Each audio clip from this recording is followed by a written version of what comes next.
بسم اللہ الرحمن الرحیم۔ محترم سامعین مناظرین، السلام علیکم ورحمۃ اللہ وبرکاتہ۔ امید ہے اللہ تعالیٰ کے فضل و کرم سے خیریت سے ہوں گے۔ اللہ تعالیٰ آپ کو، آپ کے اہل خانہ کو ہمیشہ اپنے زمان میں رکھے، آمین۔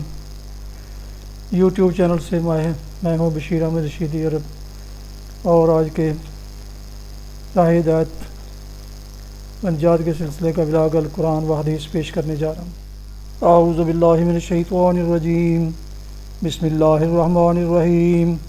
قل لا يستوي الخبيث والطيب ولو أعجبك كثرة الخبيث فاتقوا الله يا أولي الألباب لعلكم تفلحون۔ يا أيها الذين آمنوا لا تسألوا عن أشياء إن تبد لكم تسؤكم وإن تسألوا عنها حين ينزل القرآن تبد لكم عفى الله عنها والله غفور حليم۔ صدق اللہ العظیم۔ سورہ المائدہ کی آیات مبارکہ 100 اور 101 کی تلاوت سماعت فرمائی کی گئی۔ اس کا اردو ترجمہ پیش کرتا ہوں۔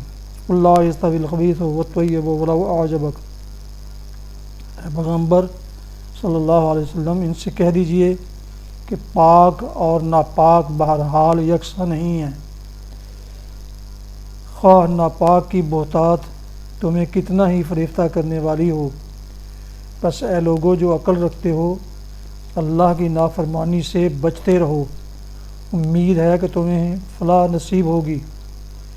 اے لوگو جو ایمان لائے ہو، ایسی باتیں نہ پوچھا کرو جو تم پر ظاہر کر دی جائیں تو تمہیں ناگوار ہوں، لیکن اگر تم انہیں ایسے وقت پوچھو گے جب کہ قرآن نازل ہو رہا ہو تو وہ تم پر کھول دی جائیں گی۔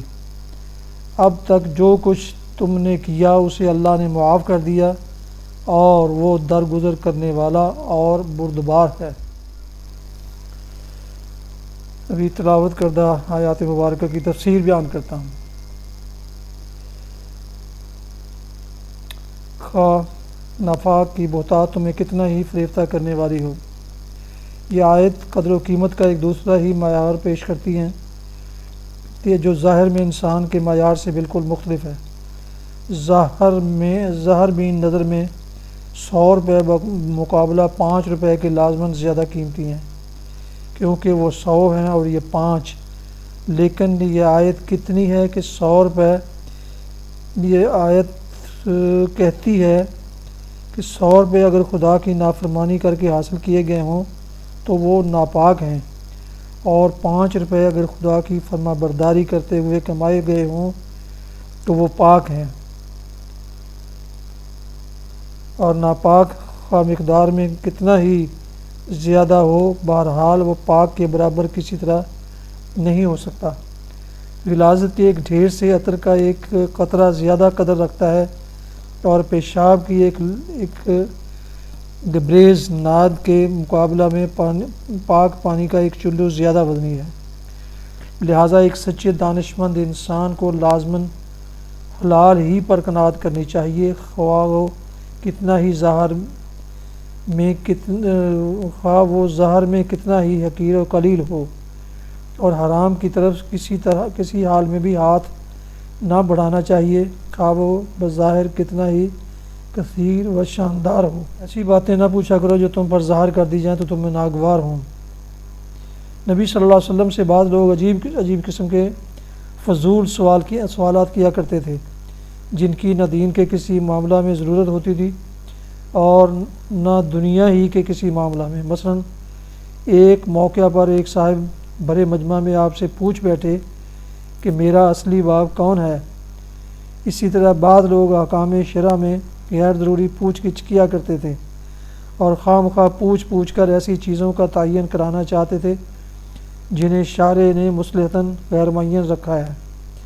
مثلا قرآن میں مجملاً یہ حکم دیا گیا تھا کہ حج تم پر فرض کیا گیا ہے۔ ایک صاحب نے حکم سنتے ہی نبی صلی اللہ علیہ وسلم سے دریافت کیا، کیا ہر سال فرض کیا گیا ہے؟ آپ نے کچھ جواب نہ دیا۔ انہوں نے پھر پوچھا، آپ پھر خاموش ہو گئے۔ تیسری مرتبہ پوچھنے پر آپ نے فرمایا تم پر افسوس ہے، اگر میری زبان سے ہاں نکل جائے تو حج ہر سال فرض قرار پائے، پھر تم ہی لوگ اس کی پیروی نہ کر سکو گے اور نافرمانی کرنے لگو گے۔ ایسے ہی لا یعنی اور غیر ضروری سوالات سے اس آیت میں منع کیا گیا ہے۔ نبی صلی اللہ علیہ وسلم خود بھی لوگوں کو کثرت سوال سے اور خواہ مخواہ ہر بات کی کھوج لگانے سے منع فرماتے رہتے تھے۔ چنانچہ حدیث میں آیا ہے جس کا ترجمہ ہے مسلمانوں کے حق میں سب سے بڑا مجرم وہ شخص ہے جس نے کسی ایسی چیز کے متعلق سوال چھیڑا جو لوگوں پر حرام نہ کی گئی تھی اور پھر محض اس کے سوال چھیڑنے کی بدولت وہ چیز حرام ٹھہرائی گئی۔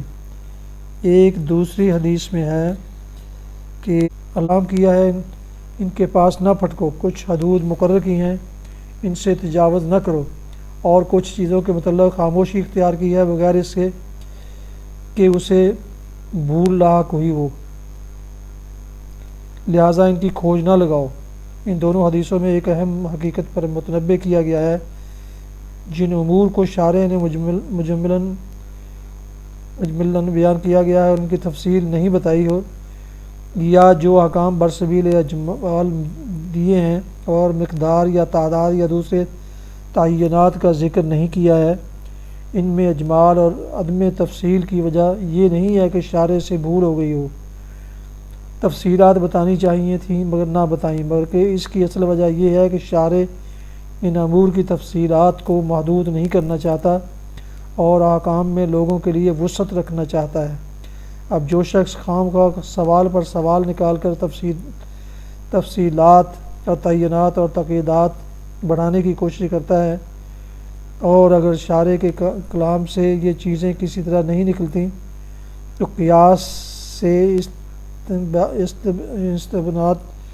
استنباط سے کسی نہ کسی طرح مجمل کو مفصل، مطلق کو مقید، غیر معین کو معین بنا کر ہی چھوڑتا ہے، وہ در حقیقت مسلمانوں کو بڑے خطرے میں ڈالتا ہے، اس لیے کہ مابعد طبیعی امور میں جتنی تفصیلات زیادہ ہوں گی ایمان لانے والے کے لیے اتنے ہی زیادہ الجھن کے مواقع بڑھیں گے، اور احکام میں جتنی قیود زیادہ ہوں گی پیروی کرنے والے کے لیے خلاف ورزی حکم کے امکانات بھی اسی قدر زیادہ ہوں گے۔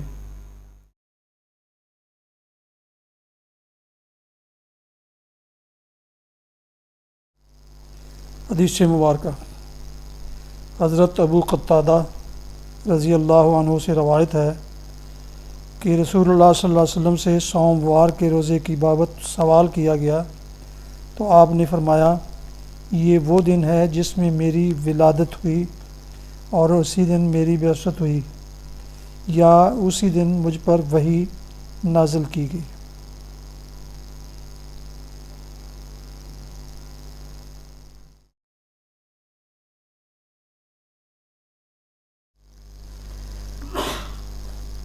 یہ تھا آج کے راہ ہدایت و نجات کے سلسلے کا ولاگ القرآن و حدیث، جسے میں روزانہ سلسلہ وار اپنے یوٹیوب چینلز پر اپلوڈ کرتا ہوں۔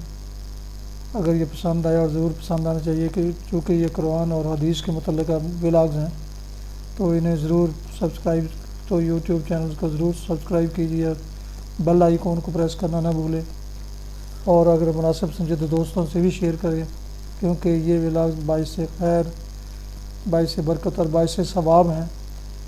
تو اگر دوستوں سے شیئر کریں گے تو اس کا اجر آپ کو بھی ملے گا، اور وہ دوست بھی اس میں شیئر کر سکیں گے، اپنا حصہ، ثواب کا حصہ پا سکیں گے۔ اللہ تعالیٰ آپ کا حامی و ناصر ہو، اللہ تعالیٰ آپ کو، آپ کے لیے خانہ کو ہمیشہ اپنے حفظ و امان میں رکھے، آمین۔ اپنا بہت خیال رکھیے گا، اور اپنی دعاؤں میں پاک وطن، والدین، آباء و اجداد، اعزاء و اقارب، دوستوں کے علاوہ اس ناچیز کو بھی شامل فرمائیں تو انتہائی شکر گزار ہوں گا۔ اسی پر آپ کا آج کا یہ ولاگ ختم کرتا ہوں۔ السلام علیکم ورحمۃ اللہ وبرکاتہ۔